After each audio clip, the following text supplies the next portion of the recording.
नमस्कार जी, राधे राधे।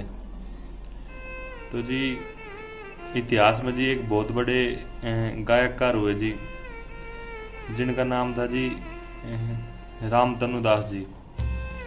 तो जी उनको सब तानसेन के नाम से जानते हैं जी।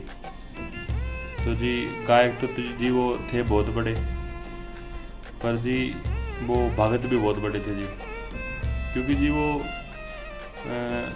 भगवान श्री कृष्ण के पद ज़्यादा गाया करते थे। अब जी गाना तो कोई भी गा दे जी, बहुत ज़्यादा गायककार हुए हैं, पर जी वो भगवान श्री कृष्ण के भक्ति के गीत गाया करते थे, इसलिए जी वो बहुत बड़े भक्त भी हुए। तो आज जी उन्हीं की जीवन चरित्र की बात करते हैं जी, कि उनके जीवन में कैसे कैसे क्या क्या हुआ। तो जी उनके पिता का नाम था जी श्री मुकुंद पांडे जी। तो जी वो जी भगवान शंकर के जी बहुत बड़े भगत थे, जो जी उनके पिताजी थे। तो जी उनके जी कोई संतान नहीं थी, तो उन्होंने भगवान शंकर से प्रार्थना की। तो जी फिर वो उनके पुत्र हुए रामतनु पांडे जी। तो जी जब तक वो 5 साल के थे तो जी वो कुछ बोल नहीं सकते थे। जो तानसेन जी थे भक्त, जो रामतनु पांडे जी थे, जब 5 साल तक उनकी कोई ध्वनि मुँह से निकलती नहीं थी, पर जी भगवान शंकर ने जी उन पर कृपा की और 5 साल के बाद वो बोलने लगे। तो जी जब वो तानसेन जी थे, जब जो छोटे थे, तो वो पशु पक्षियों की आवाज़ निकाला करते थे, उनकी समान ध्वनि निकाला करते थे। तो जी जो उनके पिताजी थे, उन्होंने सोचा कभी भाई इनका जीवन सारा ऐसे ही बीत जाए। तो जी वो उनको एक बहुत बड़े भक्त हुए जी, संत हुए हरिदास जी। तो जी वो उनको उनके पास लेके गए, तानसेन को हरिदास जी के पास, और कहा जी आप इनको दीक्षा दो, यानी कि आप इनको संगीत का ज्ञान दो, कभी इनका पूरा जीवन ऐसे ही बीत जाए। तो जी उन्होंने उनको अपना शिष्य ग्रहण कर लिया। तो जी फिर वो पूछने लगे, तो जी उनको शिक्षा देनी शुरू कर दी जी। तो जी एक दिन ऐसे ही जी उनको वो संगीत साधना सिखा रहे थे जी, कैसे कैसे क्या क्या होता है। तो जी भगत जो तानसेन थे, जो शिष्य थे, वो उनका ध्यान नहीं था जी सीखने में। तो जी वो गुरु जी पूछने लगे हरिदास जी, संत हरिदास जी, कि भाई तुम्हारा ध्यान क्या है, तुम सीख क्यों नहीं रहे। तो जी पहले तो उन्होंने बताया नहीं। तो जी वो तानसेन थे, उनको प्यार से जी तन्ना कहते थे। तो उन्होंने पूछा भाई तन्ना बताओ क्या बात है, सच सच बताना, झूठ मत बोलना।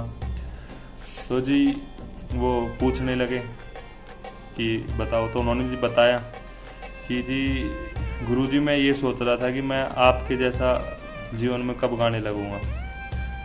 तो जी उन्होंने कहा कि भाई तुम अच्छा तब गा पाओगे जब तुम्हारा लक्ष्य निर्धारित होगा कि तुम किस लिए गा रहे हो।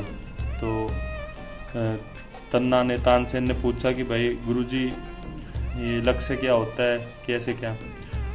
तो उन्होंने बताया कि भाई जीवन में कोई तो उदर पूर्ति के लिए, यानी कि भाई पेट भरने के लिए गाता है, कोई यश कीर्ति के लिए गाता है, यानी कि भाई अपना मेरा नाम हो सब कहीं, इसलिए कोई गाता है, और कोई जी अपने आनंद के लिए गाता है, और कोई भगवान के लिए गाता है। तो सबके अलग अलग लक्ष्य हैं। तो जिसका जैसा लक्ष्य होता है वो वैसे ही उसकी सिद्धि प्राप्त हो जाती है। और हरिदास जी ने कहा भाई मैं तो भगवान के लिए गाता हूँ, तुम अपना लक्ष्य निर्धारित करो कि तुम किस लिए गाओगे। तो जी उन्होंने उनको शिक्षा दी। फिर जी जब उनकी शिक्षा पूर्ण हो गई तो जी वहाँ से तानसेन जी, तन्ना जी थे, वो चले गए। तो जी फिर वो जाके अपने गांव में शनि मंदिर में गाने लगे। और फिर वो जी एक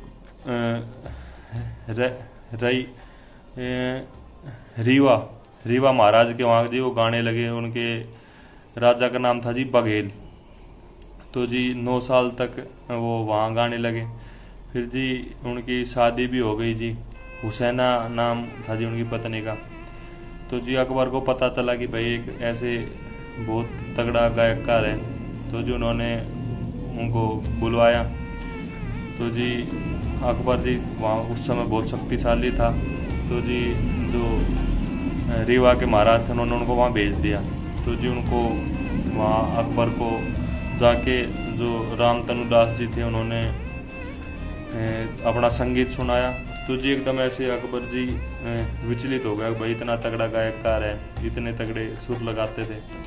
और जी जब वो ऐसा कहते हैं कि जब तानसेन जी गाते थे तो जलते दीप को बुझा देते थे, दीप नहीं जल रहे हो तो जला देते थे, मतलब ऐसे ऐसे वो राग लगाया करते थे, गाते थे। तो जी उन्होंने जो अकबर था उन्होंने उनकी जी बहुत बड़ाई करी कि भाई तुम तो बहुत अच्छा गाते हो। फिर उनसे पूछा कि भाई तुमसे भी बढ़िया कोई गाता है।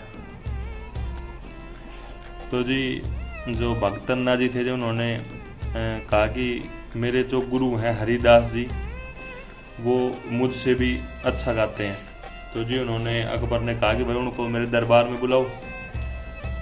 तो उन्होंने तानसेन जी ने कहा कि वो किसी के दरबार में नहीं आते जी, वो अपनी मर्जी से ही गाते हैं और वो सिर्फ भगवान श्री कृष्ण के लिए गाते हैं, राधा रानी के कहने पर। तो उन्होंने कहा भाई मैं तो उनका जो संगीत है वो सुनना चाहता हूँ, गायन सुनना चाहता हूँ।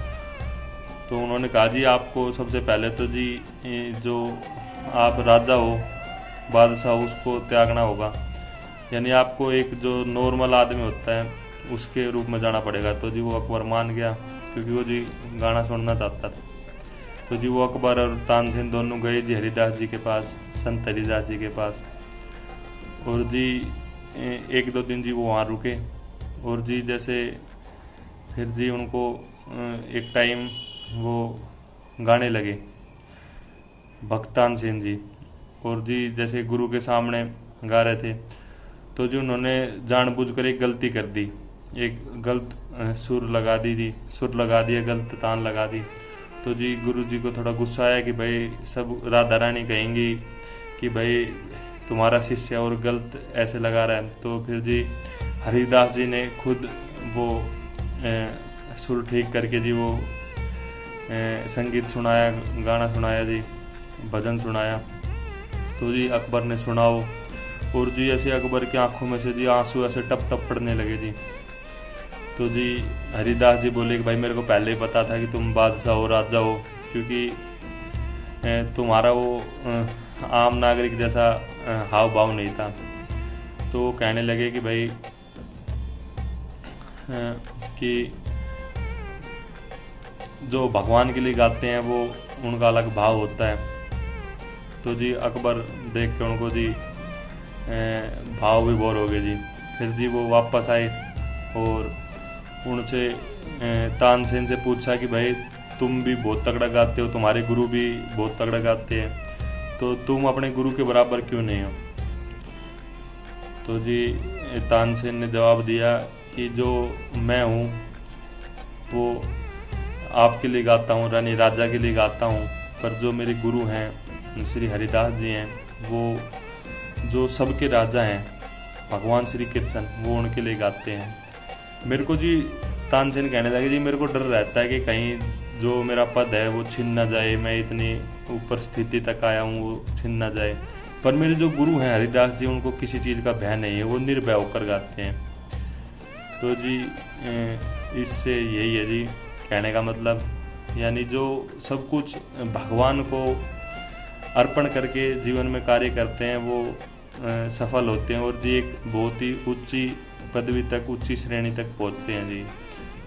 तो जी यही है जी, हमें भगवान जो भक्त तानसेन थे उनके जीवन से जी यही सीख मिलती है जी। धन्यवाद। राधे राधे।